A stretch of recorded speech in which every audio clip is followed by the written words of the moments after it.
How do you improve as an author? Well, today we are going to hear Haruki Murakami talk at length about how you can take it to the next level. And there are so many limiting beliefs that so many of you guys out there have about this topic, because there's going to be someone in the comments, and they are here every single time. You can't teach writing. Oh my God, it comes from within. And if we are talking about basho and nature poetry, small inspired bouts of inspiration that are less than 10 lines, I totally understand. But you can 100% teach fiction writing, and that may be mind-blowing, but how do you think all these great authors got good? Do you think they just sat down one day and wrote 4 hours a day and they just became these great authors that we love?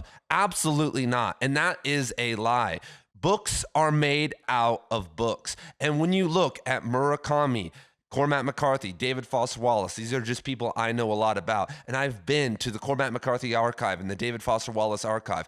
All they did was learn from other authors. They would study, steal, imitate other authors at a deep level. And Murakami translated countless authors, which is the same process, and then use all the same tricks and ideas that they learned over there in their own writing. And so you actually can teach writing because that stuff is quantifiable. I can say Cormac McCarthy in his Comanche scene doesn't use one period for over a page because his use of gerunds create a flow of images that don't even make you notice there aren't any periods. And I've actually never met a good writer. I'm talking about a good writer who has that mentality. There are a lot of half-assed writers who, publish their work online and then complain to everyone how the whole publishing industry sucks now and everything is shit and nobody cares. But when I read their work, I am bored within 30 seconds. I do agree there is talent involved with the intellect of writing or in imagination.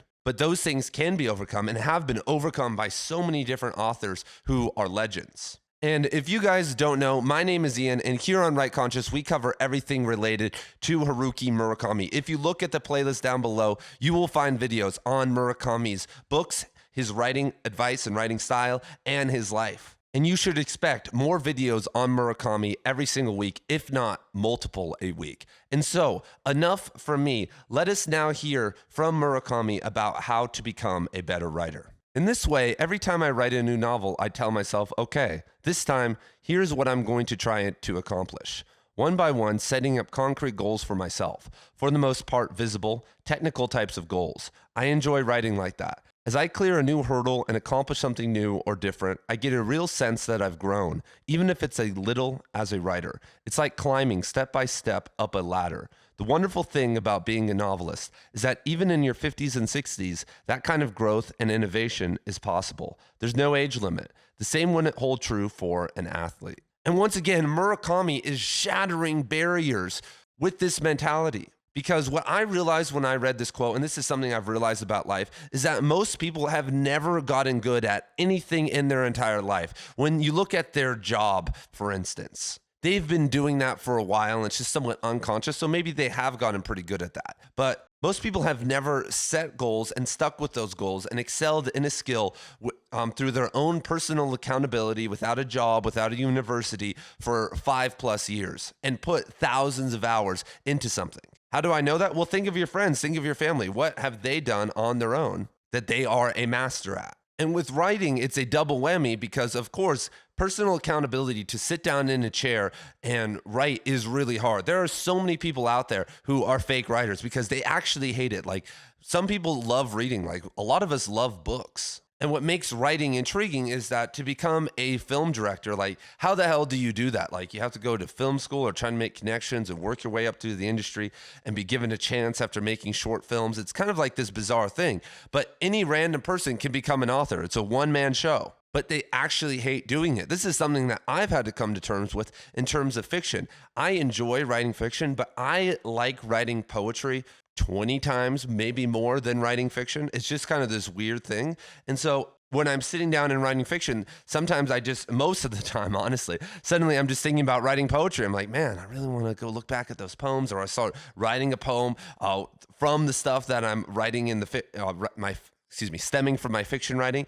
It's a mess, but that's just who I am. I would rather be out in the middle of the desert, sitting down, relaxing, hearing the birds chirp, avoiding the ants, and writing poetry. But for nonfiction, for some reason, that's not the case. If I'm sitting down and writing an article or something like that, it's so fun. But the second double whammy is that once again, most writers, when they hear concrete goals, they think that that's going to kill their artistic spirit. But as any person who's ever been trained in music or in martial arts or anything in life, they understand that you have to have constraints. You have to understand techniques. When you look at a lot of the best MMA fighters or the best jiu-jitsu specialists, they understand all the different moves and know how to do them. But they are masters and drill and repeat only a couple different moves, and that's really all that they do. And if they need to innovate in the moment, they can. But they've set up a deliberate and technical system. And writers are the exact same way. When you look at martial arts, after, let's say, a fight, then you go back to training camp and you don't learn a bunch of new things. You maybe can bring one or two new things to your next fight. In that 12-week training camp, you're not learning all this new stuff. You are learning one or two new things, most likely that are built upon the weaknesses of your opponent. And the same could be said about writing. So what Murakami is advocating for here is that you need to analyze your own weaknesses. And then through personal accountability, when you start a longer project, let's say that's going to take years, you're going to tackle that. And so for Murakami, with his first couple novels, he didn't really give his characters names. And it wasn't until Norwegian Wood that Murakami actually wrote a novel that had strong and real first names. And so that's something he had to overcome. And it may seem silly, but it's wild to think, and some of you guys are like this, that there are people out there who are just writing and they think it's all going to come to them. And maybe you should have goals on the wall. Maybe you should have goals on a Post-it, these things that you are focusing on, and you want to take it to the highest level, because naming characters actually isn't a simple thing to do, because you don't want to name your characters, obviously, Doug and Kathy. You want to name them something symbolic and beautiful. You want your names to be so good, like, for instance, the novel that I'm writing right now. I've worked so hard on the names in the novel that my wife wants to use those names for our children one day. I'm like, absolutely not. Like, they cannot have a relation to these characters because that's going to be weird. And these things take effort. Once again, it isn't, because there is a mentality that happens. And I've done this too. I'm looking at this piece of work. I'm like, I'm going to improve the dialogue. I'm going to improve the setting. I'm going to do this and that. And too much of that extends yourself and your abilities too far. And it does become scattered. I've personally noticed this countless times. And this is what's fun, you could say, about maybe doing a season of short story writing. This is why I advocate for doing the 52 short stories in a year challenge that Ray Bradbury talks about. This is what we're going to be doing over on the writing school. If you guys, speaking of which, if you guys want to join my free writing school, I don't know when it's going to launch. It's going to launch sometime. But if you want to get on the waiting list, I am creating right now the best free writing community. Would that include free courses online? There is no other writing tuber or booktuber or writing influencer that will have anything like this. I want to create a free community for the literary renaissance, the literary crusade. That's what I want. We need an HQ. It needs to be free. It can't be on Reddit. It can't be on Discord. Those are shit platforms. On launch day, whenever that happens, we are going to have close to 1,000 people. And so if you go sign up right now, you're not going to get any emails. Until the day that it launches. So if you want to join, go check out the link down in the description below. And if you want to join, I actually have a Murakami book club going on right now. And I have a massive book club. We are reading over 10 books in the Right Conscious Book Club right now, all across different times and dates. You can go find out more information, but we are about to start Norwegian Wood, speaking of, and we're reading 1Q84. And then when the new Murakami book comes out in November, we are going to be reading that together. We are also we're also reading 2 books by Mishima. And I'm planning actually to read a lot more Japanese literature. And so how do you start this process? I'm going to walk you through step by step what I would do to utilize this philosophy. First of which, you need to release a lot of those limiting beliefs that I just talked about. Concrete goals don't seem to mix very well with art, but most athletes, most business people who have clearly defined goals that are written down somewhere at least once have a higher degree of success than people who have it in their head. Because that's, first of all, for a couple reasons. One being, and I'm going to mention God right now. People like all the atheist logic bros, God, oh my God. But think about this. What if God, the simulator, energy, whatever you want to call it, him, her, whatever, imagine if it could not read your mind. It's crazy, but we can't know. You can't actually know. Even in Christianity, can the he God read your mind? We can't. How you can't really prove that. And so, the only way that you can show God or energy what you want, what you are thinking about, is either saying it in the world or writing it down. And I've personally noticed that more synchronicities, more energy, more things start to happen whenever I write things down. And then obviously there is, just on an objective level, a sense of programming and a sense of repetition and affirmation when you see something or look at something that is a goal. This is why, once again, most athletes have goals written down and they read them, because it brings you back to your true north. It helps recenter you every single day, because when you don't want to write, when you are tired, when you are feeling down, when it's just a terrible day, it's easy to give up. But if you have your goal right there, you're like, no, I have to get here. Like, there are other people right now. And that's the thing. The writing market is getting smaller. And I don't like to it's not necessarily competitive. And this is what I talk about in terms of the literary renaissance of 50,000 people who can speak about their work, and that work that is a very high level, and then share it to their certain sub market. But let's just be honest, that's going to take a while, and most authors, until they develop those skills, aren't going to embody that. Maybe ever. Like, I'm sitting here and I'm going to try to do whatever I can, but most people are inherently selfish, and when they look back at people in the writing industry that just had slush piles that you could send your stuff into and get published, and you never had to do any marketing or media, they're jealous of that. That's what they want. And if that's not it, they don't want anything else, and will complain all day and say that writers don't need to engage with modern society and every single other limiting belief. And so until you break out of that and join the literary renaissance and learn to speak, write, think about your book, and share it to others in a high level way, then you are stuck in a rat race. You are stuck in a competition with other authors for this small amount of literary fiction copies that get sold and pressed every single year. And so you need to set goals, because other people are working harder than you. Other people probably have rich parents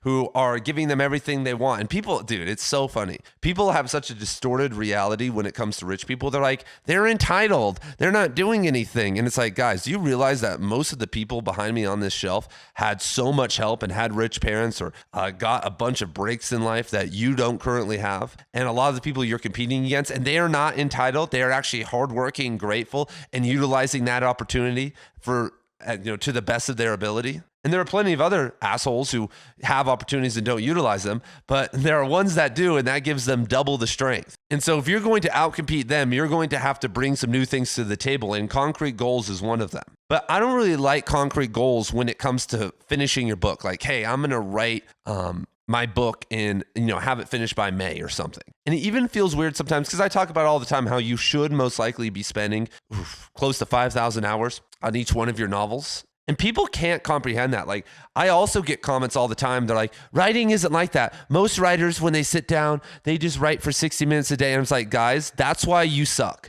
That's why you don't write like these people. That's why you're not on the bookshelf. These people, some of them are lazy. Yeah, writers are inherently lazy. They're not these crazy, like, hard charger type of individuals. But most of them, Cormac McCarthy, David Foster Wallace, Stephen King, Haruki Murakami, Octavia Butler, Toni Morrison, know what they were doing? They were, not all of them, but I know Octavia Butler and Toni Morrison were waking up at 4 a.m. before their 4 kids woke up, and they were single mothers, and they were grinding out their writing and spending hours a day. And I know that they weren't sitting there wasting their time away and only utilizing 90 minutes. No,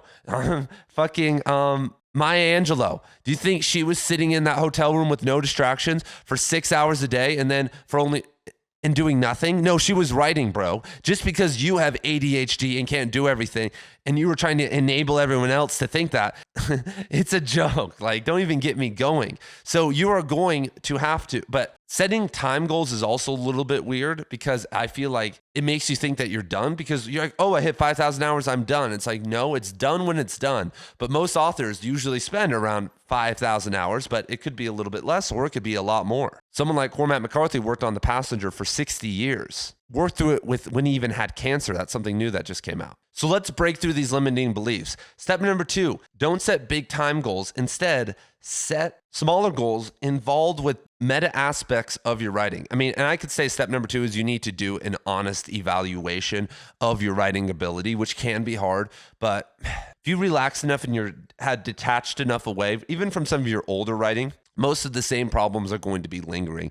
When you're writing something fresh, it always seems like it's like the best thing on earth. That's why when someone, there are people who finish their novel, make a cover, self-publish it, and then they hit me up and they're like, oh my God, you got to read this. This is like Gravity's Rainbow 2.0. And then I read it and I'm like, But you're excited because but with a certain sense of detachment, you can see a lot more of your problems. And they're probably currently your same problems. And so find some of those and then do step number 3, which is try to improve those. Focus on those intensely. And don't worry about trying to change everything and fix everything because you can't. But over the course of 4 or 5 projects, you can get a lot of the big things.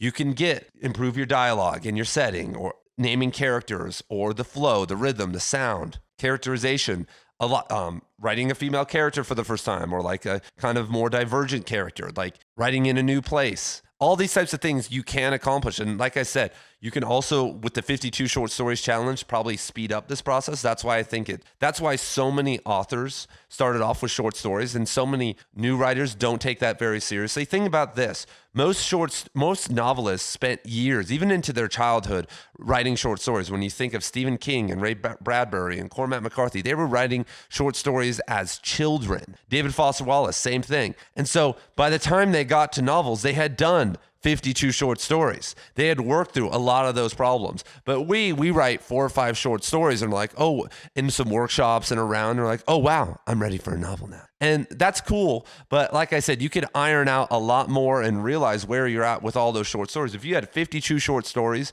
to read, you could know very easily all your weaknesses. And it's a 1-year dedication. And with 52 short stories, at least 5 or 6 of those are going to be good. This is one of my kind of the literary renaissance hacks. If you write 52 short stories in a year, let's say 5 or 6 are good. You could put those as your flagship products, maybe even as paid products, like on a Substack or on a website like that. And then you could release your other 45 short stories that aren't great as free products to help bring people in, because people aren't necessarily mad at a short story that isn't great, that's free. If it's good, but not perfect, no one's mad about that. But if someone buys a book and your novel sucks, they'll never trust you again. So do you guys kind of see the philosophy here? That having 52 short stories gives you a lot of free content for people to read, and it can absolutely change how you write. And so that would be my personal recommendation, or writing daily poetry for an entire year. Then you just have an unlimited amount. You could release a poem every 2 days, twice a week for 3 years. Save some of your better stuff and then, use all that to market an eventual poetry collection. And that would go a lot better than just releasing a poetry collection without anything and a few Instagram posts onto Kindle. And so then when you find those goals, then sit down, and it's like a training camp. Stay focused, write normally, and view those 2 things as your opponent's weakness. Your opponent is this idea, and it's not good to see it as an opponent. This is just a metaphor, though. You're trying to realize this idea and it's trying to escape you. There's this idea and you want to realize it in full, but maybe it doesn't want to be realized into full in this reality. And so you have to use different tactics to trick it and bring it down closer to us as your readers. So what did you guys think? What do you guys think of measurable goals as an author? I know this may be kind of a crazy take, but this has helped me a lot. For instance, some of the things that I've done, I spent almost a year, you guys, focusing on verbs and getting better at using verbs and creating images through verbs and everything related to verbs. And now I know almost everything there is to know about verbs, and I could take that with me for the rest of my life, not just into fiction, but nonfiction, poetry, in my teaching. And so you could even do very, very small things like that. You can spend a whole year on comma usage or M-dash usage, or a whole book on that. Say, I've never used, M-dashes are so underutilized. If you said over the course of a book, I'm going to use a ton of M-dashes in here and figure out how to do it in a long form project, by the end of that, you would have a total mastery of M-dashes. And so thank you all for being here. Go check out some of the links down in the description below. I also have a free PDF that details Murakami's favorite, I think over 30 of his favorite books and authors. And that's the only resource available online that details all of that. So I would love if you guys check some of that out, and I will see you guys very soon in the next video.